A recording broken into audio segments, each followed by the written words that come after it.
My name is Zach Arnold. I'm a Hollywood film and television editor, a documentary director, father of two, an American Ninja Warrior in training, and the creator of Optimize Yourself.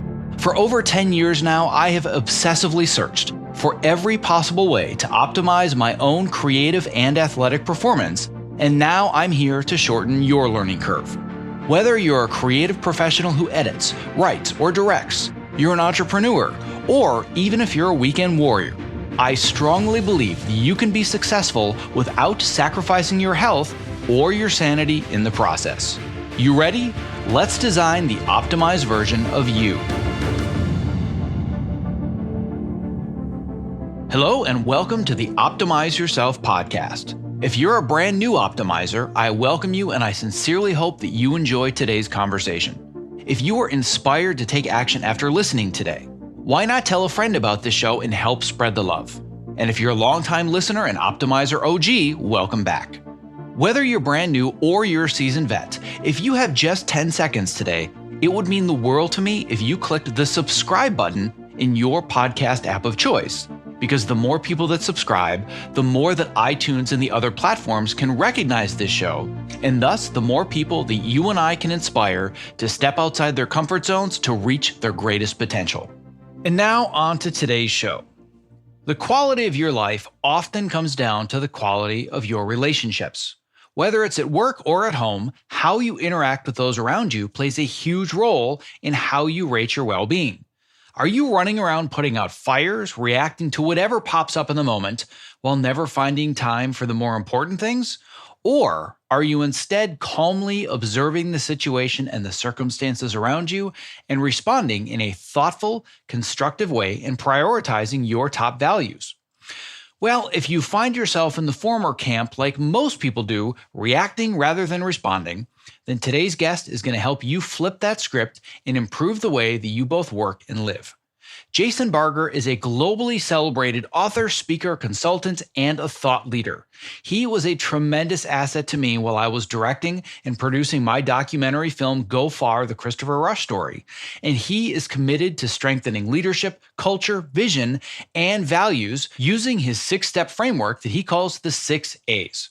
And in our conversation today, we're going to talk all about how you can use that framework to develop collaborative teams and more positive work cultures, as well as fostering deeper professional and personal relationships using what he calls his Thermostat Culture approach.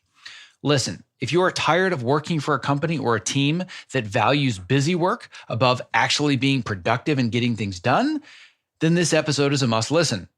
And if you are exhausted by the constant disagreements that you have with either your coworkers or, frankly, with your spouse or your partner, and you want a simple framework to find common ground and move forwards with purpose, once again, this episode is a must listen. And as a super quick disclaimer, though this conversation was taken from the Fitness and Post archives, I promise this information is still valuable and relevant to all of the challenges that we face today in our post-pandemic working reality.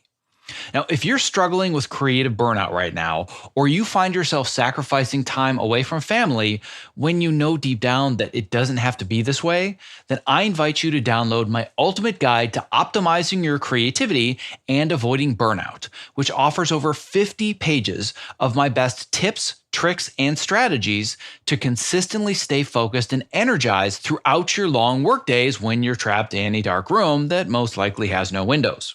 You can download my ultimate guide 100% free at optimizeyourself.me/ultimate guide. All right, without further ado, my conversation with author and speaker Jason Barger, made possible today by our amazing sponsors Evercast and ErgoDriven, who are going to be featured just a bit later in today's interview. To access the show notes for this and all previous episodes, as well as to subscribe so you don't miss the next inspirational interview, please visit optimizeyourself.me/podcast. I'm here today with Jason Barger. And you and I have a very unique relationship because we've been working together in the background for years, you somewhat serving as a mentor for me as I've been shepherding my Go Far film from the embryonic stages to try and developing it into a full educational framework. So this episode is going to be a little bit off the beaten path because it's not so much targeted at what I usually talk about as far as creative work, but at the same time, we're going to have a lot of stuff to talk about that really applies to team building. So I'm super, super excited to have you here today, Jason. Yeah, great to be with you. Fun to connect and be a part of this. Yeah, so it's going to be really fun for you and I to have this conversation outside of the world of Go Far that I think it's been, like 3 or 4 years now that you've been helping and collaborating with me on that film. But we've never really had a lengthy conversation that had nothing to do with the movie, yet you and I have so many different things we're doing that align. So I'm very excited about this conversation just from a personal, selfish perspective. But for my audience, I think this is going to be a fantastic conversation to really help people build engaging teams, which is so important in the creative world. But because a lot of people in my industry and similar creative industries chose our living because we hate corporate culture, this is going to be a very fun conversation. I want to jump into thermostat cultures, but I think it's important before we do that to really understand your journey, especially what living in an airport has to do with it, because you have a very unique path. So let's kind of start from the origin story of what got you here today. Well, yeah, I mean, and especially if many people of your audience are creatives and folks that are certainly they see their life as one that they love choosing a creative path to create the life that they want, then maybe my story is a bit interesting. You know, for my first job out of college, for 10 years, I was lucky to be directing a big summer camp for kids and then creatively thinking up and mobilizing people to meet needs in the world. And so was lucky to mobilize thousands of people to build 125 houses for families literally living in the poverty, places in Mexico and the Dominican Republic, started a project serving the homeless living outside of the shelter system in Columbus, Ohio. And so really amazing opportunities and great growth for me for 10 years. And then I did what you referenced a minute ago. I quit my job, and which many people around me said, what are you doing? You've got this cool, great job, and yet you're quitting. And what is it you're going to do? And I went a little bit against the grain, which I think maybe resonates with your audience.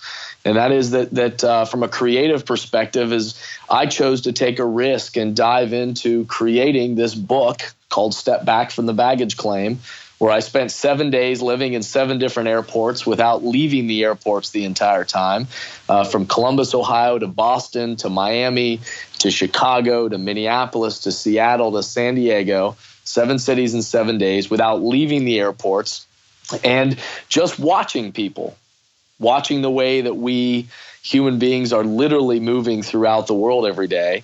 But then wrote this book that's not about airports, but uses air travel as a metaphor to ask the question and talk about how is it that we, not only literally move throughout the world, but how do we metaphorically move throughout the world, and how do the way that we lead and interact with people and show up and what is important to us, how does that impact our journey, but then also the space along our path, which then started me on a whole nother path. Now, before we go down that path further, which we're absolutely going to do, I've always been curious, why did you choose to do the airport journey over 7 days? Because when you read Step Back from the Baggage Claim, I love the observations and how you apply it to life in general. But what is it that really made you decide, I'm going to go live in an airport, or 7 of them over 7 days? Yeah, because I'm a strange, weird guy. And I think in all my travels where I was leading these trips, which they were trips that were centered around helping the participants on these trips think about who they want to be in the world and what was important to them. And, there was a leadership development kind of component to it. But then we were going to these places where we were building houses and literally like handing a set of keys to a family that was living in the dirt. In all those experiences of traveling around the world, I think the metaphor of travel just became really rich to me. And to see that, these airports are these places every day where so many people around the world are going different directions, and yet that's where our lives collide. And yet the metaphor being that we're always, the airport is not where we're headed. We're all heading somewhere else. But where our life is in that moment is lived within the airport. And so how we respond when things don't go our way, to adversity, to the person that needs our help, to seeing how to enjoy the journey along the way, was a rich metaphor, I think, that could be applied to the way that we move throughout the world every day. And then certainly whatever it is you choose to do professionally began to have a very profound effect on people. Well, and it's funny because at the airport, that's usually where you're going to get just about the worst of people, because everybody is tired and cranky and stuck in lines, and that's going to be the worst of, not the worst of, but it's certainly going to be the lower end of humanity, where just nobody cares. They just want to get in and they want to get out. Yeah, it's certainly an environment where, and all of us do this to some degree, although I've tried my best to be more aware of it and try not to be that, especially since I wrote this book. But, it's a place where oftentimes we go a little bit into a shell and we think that we only worry about our experience. And if I can get through this line and I'm in a hurry and I got to catch my plane. And yet the reality is so does everyone else around us.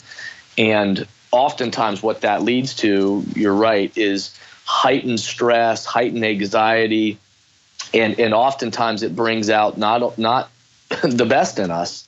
And yet it's also an environment where then you can see extreme amounts of generosity and care for people. And, I just think that space is a very fascinating space, that whether it brings out the worst in us or the best in us, it is an indicator, or at least an interesting point of reference to say, if that's the way that I'm moving throughout the world, literally in the airports, am I carrying that same attitude and spirit and mindset into other areas of my life and my career as well? Yeah, and I love that metaphor. It's actually something that I've talked about extensively when it comes to yoga. I've done a couple of past podcasts with a friend of mine, Allie Hamilton. It's the idea of, however you are on the mat is how you treat yourself and treat others off the mat. And you're using a very similar metaphor just to the airport, which is a very different experience than a yoga class. But, clearly the lesson still applies. So now what I want to do is kind of dig into the meat of your latest book, Thermostat Cultures, because it really, really touches upon something that is so sorely lacking, especially in my industry, but I'm sure in other creative industries, and frankly, just kind of our, modern society in general. But it's just this idea that there's a lot more to building a team than just hiring a bunch of individuals that are suited for that specific job. Everybody has a task or a project, and that project must be completed by X date. And when you dig into the most successful businesses and corporations or sports teams, because you talk about sports as well, because those are organizations too, or even families, it goes a lot deeper than just we all have a common goal and we need to reach it. So you talk about the 6 A's, and we're going to get into those. But before doing that, I want to step backwards, or step back from the thermostat cultures a bit, and actually talk about the difference between the thermometer and the thermostat, because if you don't understand those two, it's hard to move forwards. Yeah. I mean, the central image in the book, at least that frames up then the ability to talk about this, is the reason why it's called Thermostat Cultures, is that, anybody that knows the difference between a thermometer and a thermostat. A thermometer just reads the temperature, right? All it does is react to the temperature around us. And so if there's a giant thermometer on the wall, all it would do is react all day long. And if it got hotter in the room, it would go up. And if it gets cold in the room, it goes down. And it just reacts to the environment around it. Well, a thermostat sets the temperature, regulates the temperature, controls the temperature. And so the difference between the two is, and what I say is that so many individual people, but also leaders and entire teams and organizations in the culture that we live in today, get stuck in thermometer mode. And what I mean by that is that when there isn't clarity around what is the temperature that we're trying to set, not just what we do, but how we're committed to doing it, when there isn't clarity, all we end up doing is reacting. And so, we just go up and down, and the temperature goes up and down depending on our mood, depending on who's in the room, depending on how we're feeling that day. And just like the thermometer, we're just very reactionary. Well, but the best, and you reference this, the best teams, the best companies, the best families, the organizations that are compelling and thriving in the world today are the ones that are operating in thermostat mode. And what I mean by that is they are proactively, not reactively, but proactively, they have clarity around what is the temperature that we're trying to set. So whether it's a family, whether it's a small creative team of 3 or 4 people, whether it's a sports team, whether it's an entire Fortune 500 company or a school or classroom, there's clarity around what is the temperature that we're trying to set together. And how do we each play a role in creating that temperature, that it's not about just what we do, but it's absolutely about how we do it. It's when that clarity and there's discipline and consistency to all showing up and trying to create that temperature is what drives us into creating a thermostat culture that's compelling, that's inspiring, and that's successful. Yeah, and this is an idea that really needs to come specifically to the filmmaking industry, because the way that it works, at least on my end, and it's different for different companies if you work for a full-time company, for example, but in what I do for a living, which is a very similar model to what a lot of creatives do in a lot of industries, is I get hired on a show or a project, and I know that it's probably going to be for 6-9 months at a time. I think the longest job I've ever had was a little bit over a year. And that's very common. A lot of people that I know that work in this industry will maybe get a job for a week, 2 weeks, 4 weeks. And basically they come into their first day of the job. Somebody says, here's your workstation. Here's the binder for the lunch menus. And here's the folder with your footage. This is when we'd like to see a first cut. That's it. There's no culture. There's no conversation about our mission. It's just, here's your workstation. Here's what needs to be done. And there's no sense of teamwork whatsoever. And when you're on a gigantic show, and I won't name any names, but certainly most people listening know the stuff that I've worked on, when the you-know-what starts to hit the fan and there's no clarity around what is the mission of the show, either creatively as storytellers or just is us as a team trying to deliver it, then, like you said, everybody starts to go into reaction mode and go nuts, and then things just never get done. Yeah. No, and no matter what your industry is, and what you just described is perfect, but no matter what your industry is, or even when you think about this just through the lens of your personal life, when stuff starts hitting the fan, when we don't have clarity and we're stuck in thermometer mode, what that leads to is finger pointing, blame, judgment, everybody covering their own back rather than,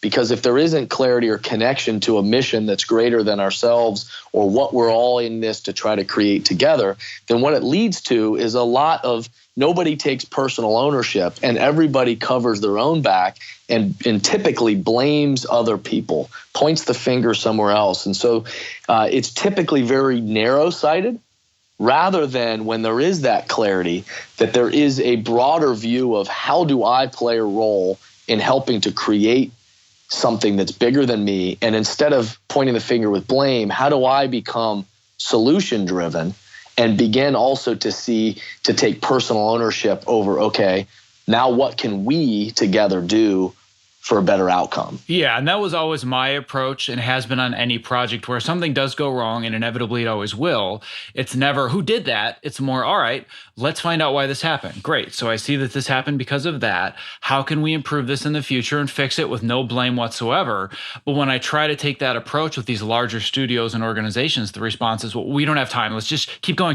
We're behind. And they just constantly live on the treadmill in the reaction mode. That's a symptom, right? That in the world that we're living in today that is so instantaneous and so fast-paced, places everywhere, we start to buy into this myth that the faster I run, the further I get.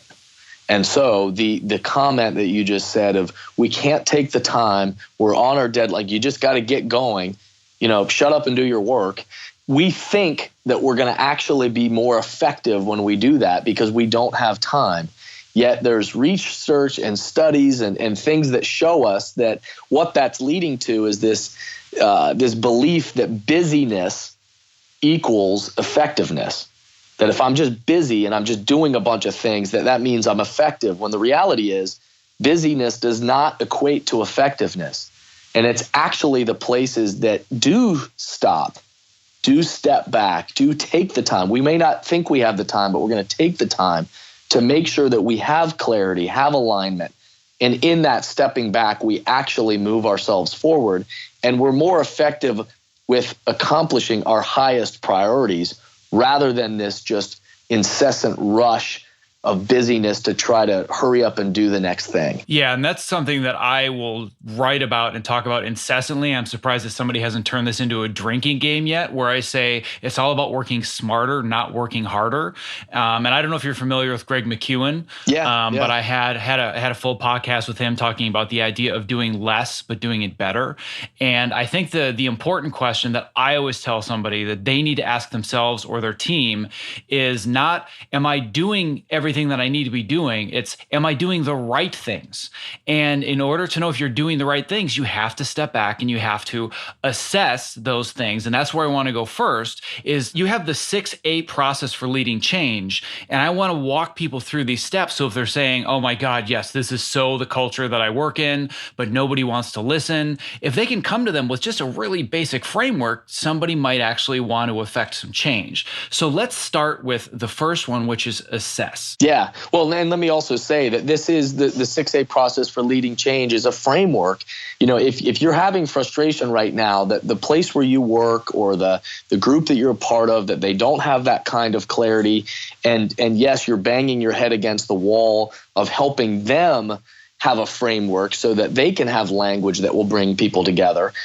You individually can start by thinking, how can these 6As and how can you begin to set the temperature with the people that you have control over? And that's really the idea behind this. And so that the idea between the 6A process for leading change is that if you've never taken the time to think about how you lead change or how does a culture proactively get built, that it's a process. It's not a drive-through experience. And so it takes time. And the first A is to assess, is to step back. And again, in the culture we're in, our first instinct is we have to hurry up and race forward. And yet what I talk about is that the first step in this process is to identify where is your point A. And so oftentimes in any kind of change initiative, again, whether this is change that you're wishing to see only for your personal life or for a group that you're working with, it starts with, can you be honest with where are we currently on the map? Where am I? Where are we at point A? What's going well? What's not going well? What are our opportunities? What are our challenges? Let's name and understand where are we. We have to be able to assess where we currently are before we start dreaming about where we want to go. And that's something that I talk about extensively in my programs, is this idea that you have to establish your baseline. You can't say, well, I want to be more active or I want to eat better or like make all these changes. It's like, you need to stop, slow down. Let's just assess for a couple of weeks where you are now. Don't make any drastic changes. Just find out how many steps do you get per day? What kind of food are you eating? What are the choices that you're making? Now you've established this baseline. Let's move forwards from there. And you're just applying that same idea more to corporate or individual culture. Yeah, and it's really it's about a change initiative, and no matter what it is, if you're thinking about it through the lens of a diet plan or an exercise or fitness plan or your own personal goals that you're setting for yourself and your career, the point is that when we don't ever take time to step back and think about what is the process, a framework that will really lead in me to the change that I want, typically what we do in this culture is we start racing to the end point, and I want to lose a bunch of weight. And so we start racing in this path without stepping back to say, okay, hold on a second. Well, where am I actually? What do I weigh now? What is it? It may not be realistic for me to run a marathon next week. So let me hold on, assess where am I? What is my current level of fitness? What is it that I'm currently able to do? What are the things that are going well, and what are the challenges that I have? And if I can't accurately define where I am, then it doesn't really matter yet where I'm trying to go. And so I say to teams and organizations of all kind in any kind of visioning process is the most common mistake in any visioning is not that we can't describe what we want point Z to look like, the end of our journey, the dream that we have for somewhere down the road. We're often pretty good at doing that. But the most common misstep is that we don't take the time to identify where point A actually is. So if we're going to look at this and we're going to really dig in and assess, and I agree with you that even in my industry, it's like we're going to release this film and it's going to be in 3,000 theaters and we're going to have a release of $100 million on opening weekend. Like that's point Z, that's the vision. Okay, great. So we're writing the script today. What is our actual process going to be? So if we're going to be assessing, like I'm just going to use kind of the most common environment that I'm in as an example, where I come onto a new show, it's going to be 6 to 9 months, and I want to kind of get an assessment of how things are going. What are some very concrete things that I can look at? Like if we're going back to the fitness analogy, I'm looking at my weight, I'm looking at my caloric intake. What are some very specific things I can start assessing right away when we're looking at it through this lens? If I'm coming into a new job where I know I'm going to be on a project with brand new people, because you're always working with different people, what are just some of those very clear benchmark assessments that would be akin to like calories or weight or whatever? Yeah. Well, oftentimes when a new group is pulled together for a project, or you're on a new team of some sort, and a sales team of some sort, and immediately what they start talking about is what are their year-end goals, right? And they start talking about these arbitrary numbers of, hey, here are our end of the year goals. Here's the numbers you got to hit each month, yada yada yada yada. And oftentimes everybody starts running, right? And everybody hits the streets and everybody starts doing their work, or which is similar to, okay, now you go back to your cubicle and you're editing film or you're cutting tape or you're doing whatever it is you do, and you're in the grind, right? Hurry up and do it. You got to hit the numbers. We got a deadline coming. But oftentimes we don't give people the time to assess and say, okay, well, why is our number that? How did we get to that number? What is it that we did last year? What is it we did last month? What is it that went into getting that number last month? Why is it that we've put that goal to be that? Is there a way that we could actually be more effective where we were last year so that the goal could be something different next year?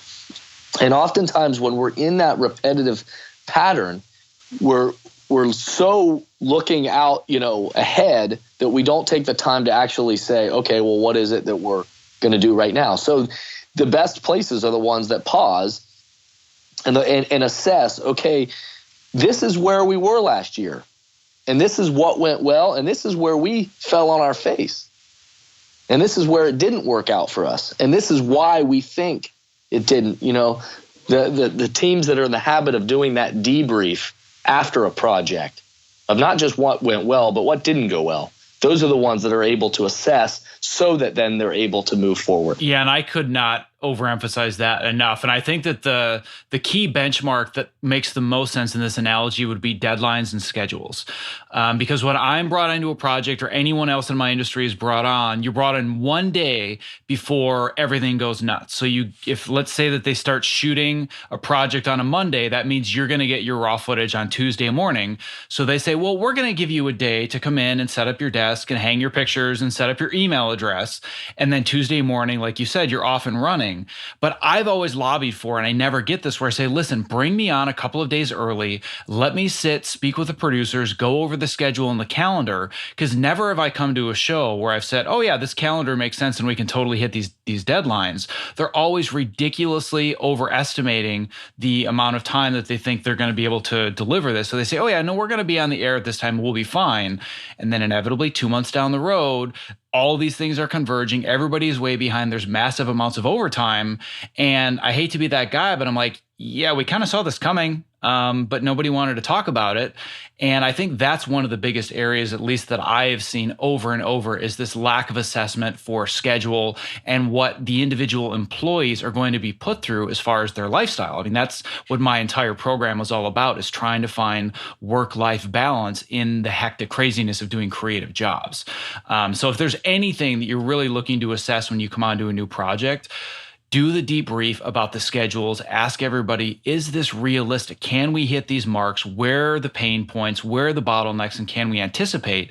And then after a season of a show, have that debrief. Because I've begged and pleaded with people to say, listen, can we just have a meeting to talk about everything that didn't work? So when we go to next season, we can fix it. And of course, what does everybody say? Well, it's the end of the season. We don't have time. We're all going to go on our vacations, and then it's just a hamster wheel. Well, and what I'll say is that the most effective cultures are the ones that where the people involved are, it's not being dictated only from above, that there is, especially in the culture we're evolving into now, where we are co-creating together to say, how do we produce the best product? And so if you're the one editing, that I ought to pick your brain and be interested in, is this timeline realistic? To use a couple other examples, my brother is in the construction business. And if you sit and listen to him, the single most important element of every job they do across the country with these huge jobs, construction jobs that they do, is in the estimating. It starts with, is their assessment of what it's going to take to do the job, is it accurate? And if they miss on their estimation and their assessment from the front end, then inevitably what that leads to is missed deadlines, budgets, everything falls apart. And so when they take the time to assess on the front end, everything is more effective down the road. It's the same, another example outside of a work situation, but it's the person that knows Christmas is coming, right? It's the housewife who knows Christmas is coming, but yet is frantic, December 22nd.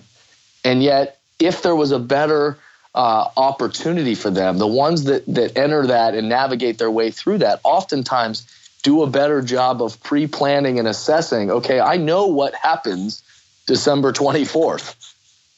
And so what is it that I need to do, and how do I assess where we are? What's the plan of attack going to be leading up to that, so that I don't get to the 24th and am crazy and pulling my hair out?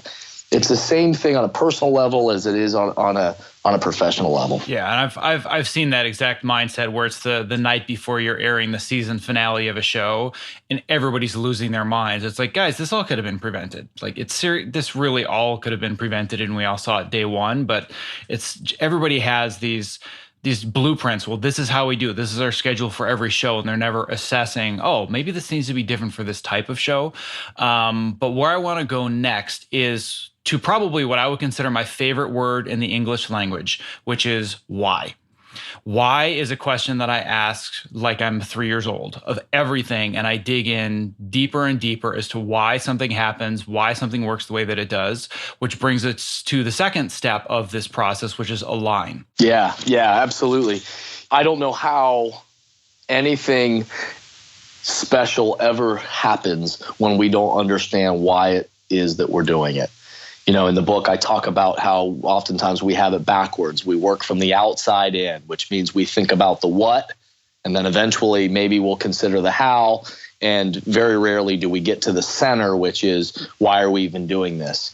And yet the most effective teams and organizations in the world and individual people are the ones that start from the inside out. They ask the question of, wait, why are we doing this? And so on the example that you keep coming back to is starting the creative process of a show, why is this show being created, and what is it that we're trying to accomplish in our creative collaboration here? When there isn't a clarity around why do we do it and the purpose and the mission, something significant gets lost, and eventually that falls apart. And so after we assess where we are, we have to align. And aligning is about bringing human beings together. The most compelling and effective groups in the world are the ones that align people's minds and hearts in the purpose of what it is that we're doing. My sincerest apologies for the interruption in the middle of this interview. But if you are a content creator or you work in the entertainment industry, not only is the following promo not an interruption, but listening has the potential to change your life, because collaborating with Evercast is that powerful. Here's a brief excerpt from a recent interview that I did with Evercast co-founders Brad Thomas and award-winning editor Roger Barton. Living this lifestyle of a feature film editor has really had an impact on me. So I was really looking for something to push back against all of these lifestyle infringements that are imposed on us, both by schedules and expectations. When you guys demoed Evercast for me that first time, my jaw hit the floor. I'm like, oh my God, this is what I have been waiting for a decade. I also had the same reaction when I first saw Evercast. 2 words came to mind: game changer. Our goal, honestly, is to become the Zoom for creatives, whatever it is you're streaming, whether it's editorial, visual effects, Pro Tools for music composition, live shot cameras. It's consistent audio and video, lip sync, always stays in sync. Whether you're in a live session where you're getting that feedback immediately, or you can't get it immediately, so you record the session and you can share those clips with people on the production team where there's no room for any confusion. It's like, this is exactly what the director wants. This is exactly what the producer wants. What matters most to me is it makes the entire process more efficient, which then translates to us as creatives who spend way too much time in front of computers. We get to shut it down and we get to go spend time with our friends and family. The biggest complaint, and I'm sure you guys have heard this many, many times, this looks amazing, I just can't afford it. Tesla had to release the Model S before they released the Model 3. So by the end of the year, we are going to be releasing a sub $200 version a month of Evercast for the freelancer and indie creatives. Anyone who is a professional video creator outside of Hollywood. I think what we've learned over the last few months is that this technology can translate to better lives for all of us, that give us more flexibility and control while still maintaining the creativity, the creative momentum, and the quality of work. I cannot stress this enough. Evercast is changing the way that we collaborate. If you value your craft, your well-being, and spending quality time with the ones you love, Evercast now makes that possible for you and me. To listen to the full interview and learn about the amazing potential that Evercast has to change the way that you work and live, visit optimizeyourself.me/Evercast. Now back to today's interview. What I can tell you, coming back to our analogy again, is that the why is the same for every single project, which is we're doing this so we can get the maximum number of eyeballs watching this so we can make money on advertising. And to me, that's not a why. Like that's a what. The why is you're trying to share this story to inspire this audience to do X, Y, and Z, whatever it is. You need to find the heart and the emotion behind what it is. And that just doesn't apply to filmmakers or creative people like you have come back to. That can be a personal thing. That can be an emotional thing. It can have to do with the relationship that you want with your spouse or with your kids. It's like, why is it that we're doing these things? Is such an important question if you're ever going to actually achieve what you want to and hit that point Z. Yeah, absolutely. That, you think about some of the most iconic examples in the world, that the why, if you ask Steve Jobs, why was Apple created or why was it becoming successful? It wasn't about the computer. The why was bringing technology and design to the fingertips of everyday life, of helping people's experience in the world and access for information. It wasn't about just selling a product. It was about creating and untapping that ability that people could have and hold in their hand. Howard Behar, the former president of Starbucks, is a mentor and a great friend of mine that's been supportive along my journey to all that I have going on. And he'll tell you from the beginning of Starbucks, when nobody knew anything about Starbucks until then, he and his team grew it to 15,000 stores around the world, that it wasn't about the coffee. The coffee was the product, but they were really clear from the very beginning they weren't just creating a coffee shop. They were creating an experience. And so their why was they wanted to bring people together from the community so that people could come together and have the greatest conversation in their life. And oh, by the way, we're going to sell coffee. And so all of a sudden, the experience from the way that they, set up the seating in the restaurant, to the little messages on the cup, to the music in the background, to the way that the barista welcomed you when you entered, that there were plenty of other places you could come get a cup of coffee, but they created an experience that people wanted to be a part of. That was the why, not the what. Well, and a perfect example of that specifically is look at Dunkin Donuts versus Starbucks. Anybody that really is a coffee lover will say, well, Dunkin Donuts is the best coffee I've ever had. It's amazing. But you don't see the type of culture and the type of people at a Dunkin Donuts, because there you go up, you order, they hand you something and you leave, and it's not an experience. Right. Yeah. I mean, if you've ever been to Pike's Place Market out in Seattle, which is just around the corner from the very first Starbucks that was ever started, right in Seattle. Pike's Place Market, the famous fish market, where if you've seen the people, the big fishmongers is what they call them, the fish comes in off the boats, and literally these fresh fish are thrown up, and these big guys, the fishmongers, they take the fish and they throw them, to each other, and crowds come from all over to come to Pike's Place Fish Market to see this. And they crowd around to watch these guys throw these fish because they're having fun. They're making a game out of it. And yet the reality is, and people stand in line to see it and then buy from Pike's Place Fish Market.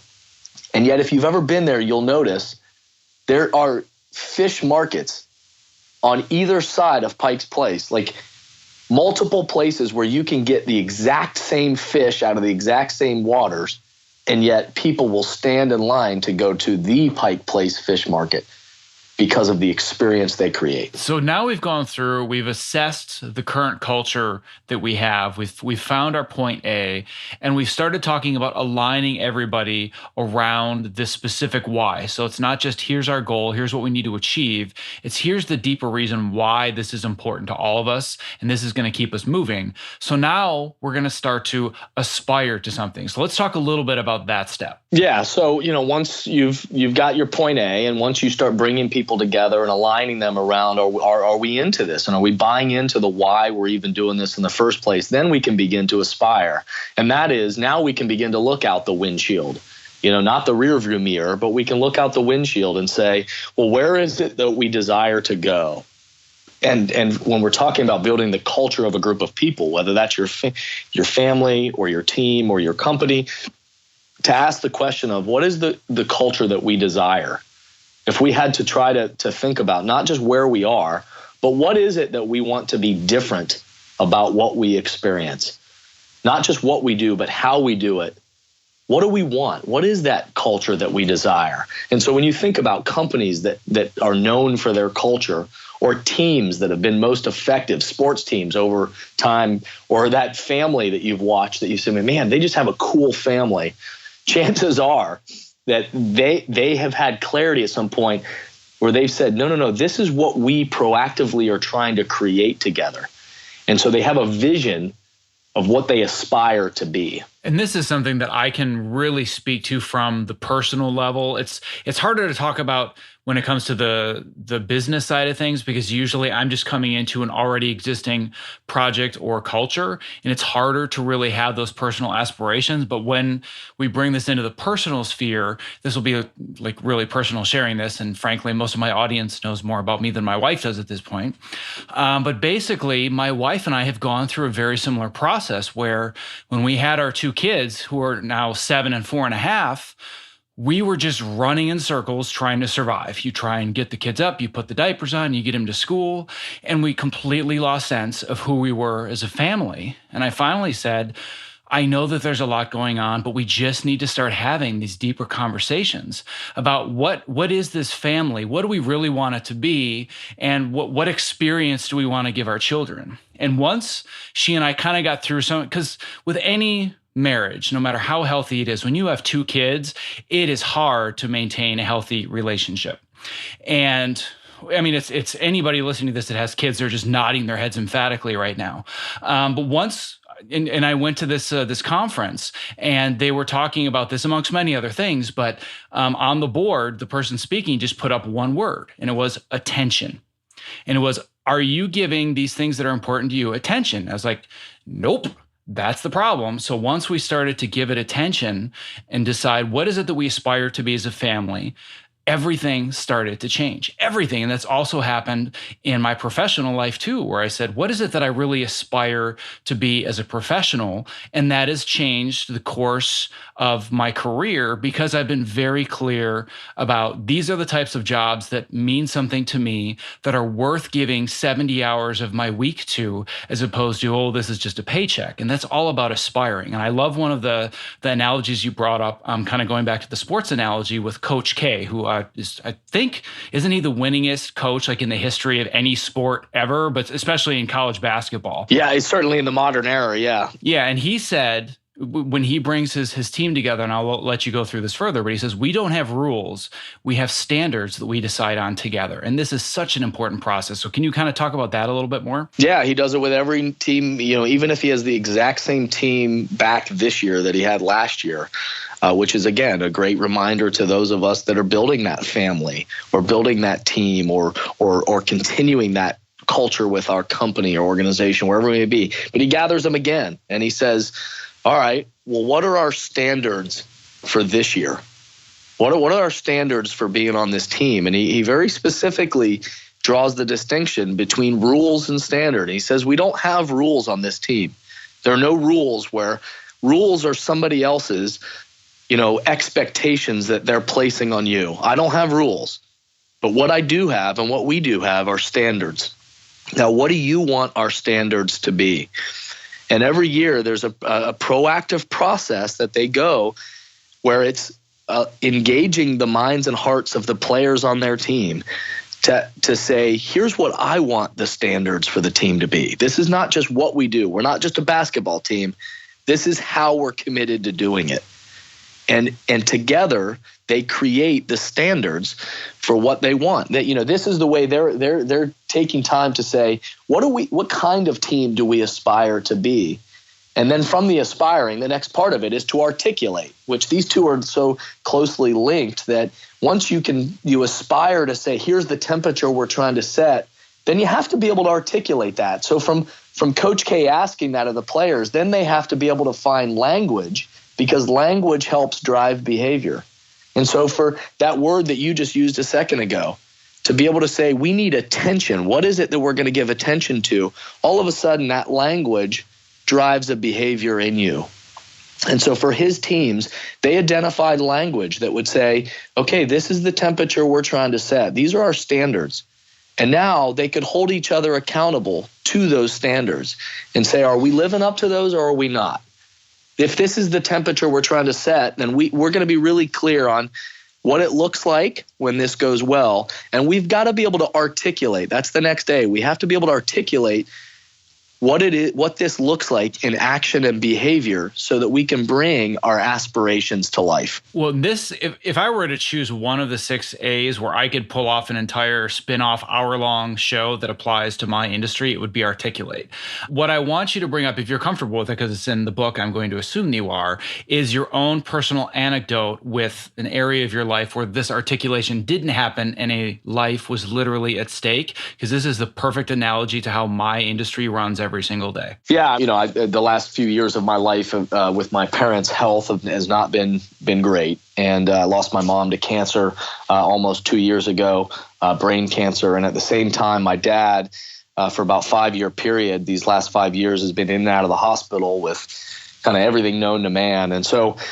Unfortunately, we got very used to culture within hospitals and being in there and the team of doctors coming in and out and you never quite knowing what was going on. And so how you articulate and tell the story for where you are in the journey and where you're going is really important.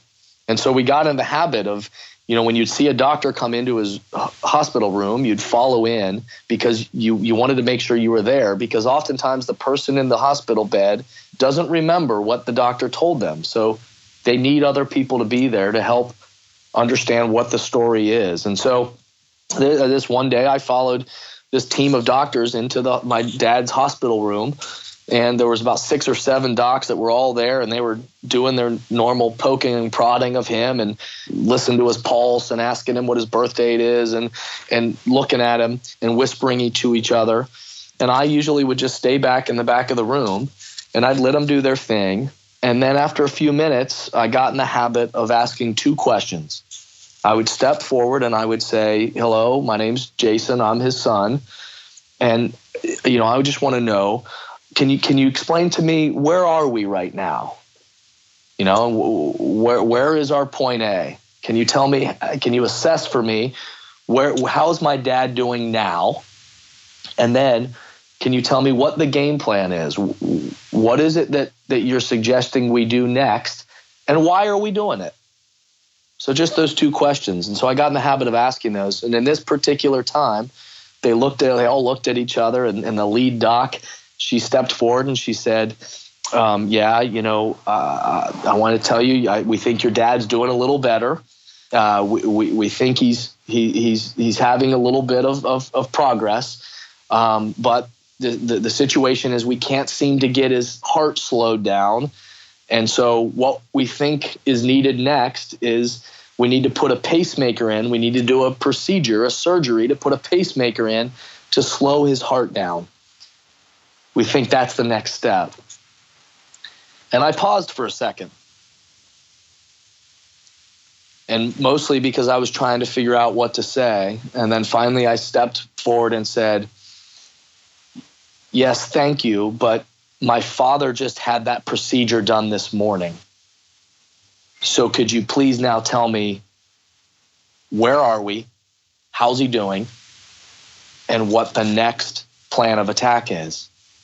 That this was a clear example of when the story is not communicated, when you're not able to articulate with clarity, with accuracy, and when it's not connected to the overall mission of why you're trying to do what you're doing, it fails dramatically. And in this moment, not one of the doctors had taken the time to check his chart. Not one of them had assessed what had already been happened and what had the other doctors already done. That they all came into the room and blew right past that and didn't even notice that he had already had the surgery. And so their message was not clear, it was not accurate, it was not connected. First of all, I'm sorry that you had to go through that, but I would pay good money to have seen the look on the doctor's face when you said that. I can't imagine how embarrassed they must have been when you're like, yes, he just had that procedure, thank you. Yeah, it was, you could have heard a pin drop in the entire hospital, it seemed like. I mean, the room went silent and they all kind of put their heads down. And I choose to believe they're all obviously good people and experts in what they do, and that this was a miss. But in this situation, and again, this is the culture that they were creating in the work that they do every single day, that they had an opportunity with a patient and the family in the room to give a different experience and create a culture of collaboration and honoring the expertise that they were bringing.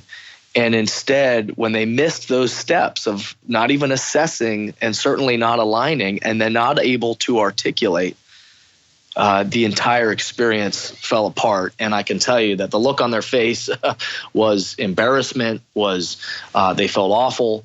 And they kind of walked out of the room with their tail tucked between their legs. Well, the learning experience that I really take from something like this, and I think is so important for other people to realize, is your immediate reaction is to think, well, how dumb is this doctor? Like, come on. But this has nothing to do with the individuals. This is a problem with the system. The system that they have set up is broken. And the same thing happens in my industry. And the reason I wanted to bring this up is that even though lives aren't at stake, although if you ask any producer or executive, they'll treat you like lives are at stake. But there will be things that happen every day where you'll deliver a file or whatever the task might be. And all of a sudden you do these things. They're like, but wait, we need this, we need that. You're like, yes, I did that 4 hours ago. And you received an email and a follow-up text message. And everybody wants to blame the individual, but nobody, again, going back to this analogy, nobody's stepping back and saying, wait, why did this happen? This is a systemic issue. It's happening every day. But instead, it's all about, well, it's your fault because you did this thing wrong and you didn't follow directions. It's like, no, it's the system driving the machine. It's not the individuals. I'm sure this was a brilliant doctor, but whatever her or his daily habits were didn't lead them to the right outcome. And that's why, the simplicity of the framework is meant to be something that we can all learn from and remember, and then to it needs to be accessible so that we can follow it. But that doesn't mean it's simple. It's need to be simple to remember, but the problem is that we don't follow it. And again, when we're in a culture that's more busy than effective, we come running into the room, and again, expert doctor that I choose to believe they mean the best, but they missed some important steps along the way that caused them to not be effective. And we, as human beings, and in every team and organization in the world right now, are doing that every single day. Exactly. And this is going to bring us to the next A, which is ACT, which is something that I focus on intently. I'm always talking about next actions. Every one of these episodes has an action step. Every lesson in my online course has an action step. This is really the foundation of all of it. And if the actions that have been taken had been different, like you said, the outcome would have been different. And one thing that I loved in your book that you mentioned that I've talked about incessantly, and this could also be a drinking game, is the checklist manifesto. This was a game changer for me, and I built an entire online learning course all about how to use the program Trello to develop checklists so you can outsource your automated and repetitive tasks in the checklist so you can have the room in your brain for creativity. But you can do these other 4 steps, but if you don't actually take action on the steps, you're still spinning in the same circle. Yeah, absolutely. Well, all of this, every speech I give, every workshop that I lead, or every organization that I consult with over time, is all of it I talk about having a bias toward action. And now you've heard me speaking already, so you understand that what I don't mean is a bias towards busyness. That I'm not saying just come up with some action just to have an action.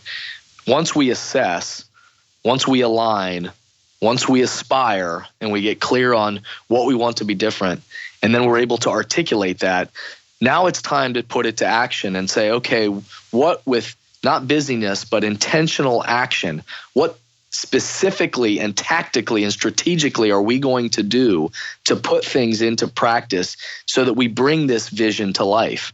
And so the checklist, and I tell some cool stories about that in the book, it really reveals this idea that when we're left to our own memory, even when we are the expert in what we do, in the world that we live in today, when we're left to our own memory to try to keep track of everything, we forget. Flaws are rampant, and there's all kinds of studies that'll show us. So that doctor example, a story I just told, is one of them. That when we think we can just organize it all ourselves, all on our own and in our own head, flaws are rampant. And so what is that checklist? And the checklist manifesto is about what are those few non-negotiable things that every day I can't afford to forget? What are those things that I have to put into place so that I walk that process? And what are the actions that I'm going to put into place so that I can bring my vision to life? Yeah, and this is another step where, again, I could do an entire hour-long podcast about how to develop a macro goal, break it into micro goals. These are all things that you talk about extensively. I talk about it extensively. I mean, I could geek out on actions for days, but I certainly want to be respective of your time. So I want to go to this final step, which is anchor, because you can go through these first 5 steps, but you got to make it stick. Whether you're talking about habit formation, whether you're talking about your culture, whether you're talking about exposure of your employees to a message that allows them to understand what you aspire to and what their why is. So let's talk a little bit more about how do we anchor all of this and make sure it sticks. Yeah, once we do all these actions and we get strategic about the checklist and what we need to put into action, then the key is we have to go to the last A, which is to anchor it, meaning we don't just do these actions one time. And so when you talk about building a culture with human beings or creating the habits in your own practice individually, that we can't just do actions one time. We have to do them and anchor them so that they become habits in what we do. And so this is why I talk about that the 6A process for leading change. It's not a drive-through experience. It is, in fact, when in speeches and when I'm visually showing it to people in those 6 A's, there's always arrows going in both directions because it's really a circular framework. that once you then anchor, which means you say, all right, not only am I going to do this action next week, if I'm trying to run a marathon, not only am I going to run on Wednesday, but I'm going to run, this, and this. I'm going to anchor this behavior over a longer period of time so that it becomes a habit and it just becomes what I do. That when we're building a culture, we have to realize that it never stops. That culture is dynamic. It's changing moment by moment every day by the way we think, act, and interact.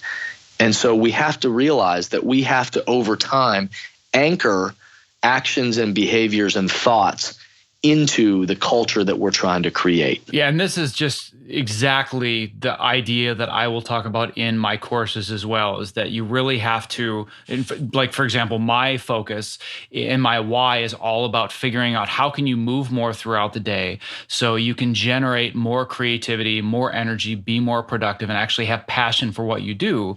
That would be the why, which then generates the actions, which are doing these different things. But if you don't anchor it and you don't build this habit, you don't become somebody who says, I'm going to move more, or I'm somebody who's going to produce my show or my feature film or whatever it is for the right reasons because I want to affect this type of person. So again, like you said, you can do everything once, you can do everything twice, but if you don't constantly reassess that process and go through this whole cycle on a regular basis, nothing's going to stick. Yeah, right. Absolutely. And so I have teams and organizations that we're working this 6A process over time of now saying, okay, now let's assess, where are we now? All right, are we aligned? Where do we aspire to be next? All right, how do we articulate that? All right, what are the next actions that we've got to put in place to keep this moving? And how are we going to anchor it over time so that this isn't just a one-time discussion? And that process and that framework becomes an ethic of just the way that we move throughout the world. And then somebody 5 years down the road looks back and says, oh yeah, they got a great culture. That family's great. That team, they're so connected. They're so aligned with what they're doing. Man, it's amazing how that's such a cool company to work for. He's like, I wonder how they did that. Well, when you peel it back, it's because for the last 5 years, there were very intentional actions, thinking, acting, and interacting that took place to create the culture that they ended up experiencing today. Yep, and I could not agree with all of that more. And this is something that my industry and many creative industries that I'm exposed to now are desperately seeking, because we're so caught up in the amount that needs to be delivered in such little time. And it's all about the tasks. It's all about the delivery and not stepping back to assess these things. So if somebody wanted to go deeper with this, whether it's an individual or a team leader, this is equally applicable to both. If they want to go deeper and they want to learn more about you and they want to get more involved, how can they do so? Yeah, if you just go to jasonvbarger.com. So Jason, then V as in Victor, Barger, BARGER.com. You'll learn all kinds of stuff. You can see a bunch of videos and information, certainly about books and that kind of stuff. But that can be your starting point. And then if you're into Twitter, at Jason V. Barger, or Instagram, LinkedIn, Facebook, all those kind of normal places. If you're into that, you can track me down in any of those spots. But jasonvbarger.com is the first place to connect. Well, as always, it is a tremendous pleasure to have a conversation with you, whether recorded or otherwise. You've been a tremendous influence on my journey, the person that I become and the work that I'm doing. So I am so appreciative to have you here today and have your time and attention. Hey, man, it's always great to talk with you, and I love what you're doing. So keep in touch, and I hope people enjoyed listening to this. Awesome. Well, thank you so much. I appreciate it. All right, man. Before closing up today's show, I would love to ask for just a couple additional minutes of your time and attention to introduce you to one of my new favorite products created by my good friend Kit Perkins, who you may recognize as creator of the Topomat.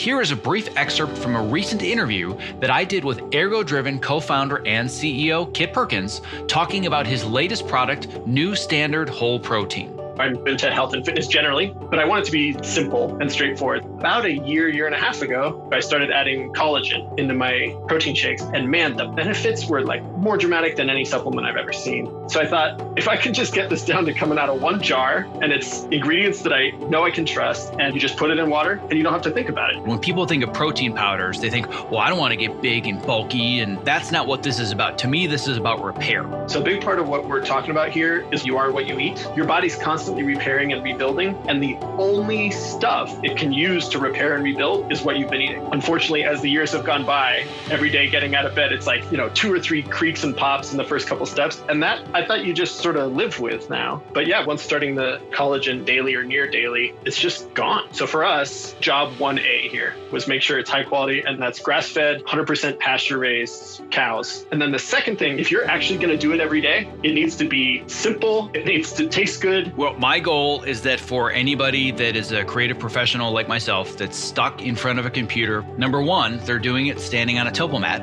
Number two, they've got a glass of New Standard protein next to them so they can just fuel their body, fuel their brain. So you and I, my friend, one edit station at a time are going to change the world. And even better for your listeners, with code OPTIMIZE on either a one-time purchase or that first subscribe and save order, 50% off. So if you do that subscribe and save, that's 20% off and 50% off with code OPTIMIZE. That's a fantastic deal. If you're looking for a simple and affordable way to stay energetic, focused, and alleviate the chronic aches and pains that come from living at your computer, I recommend New Standard Whole Protein because it's sourced from high-quality ingredients that I trust, and it tastes great.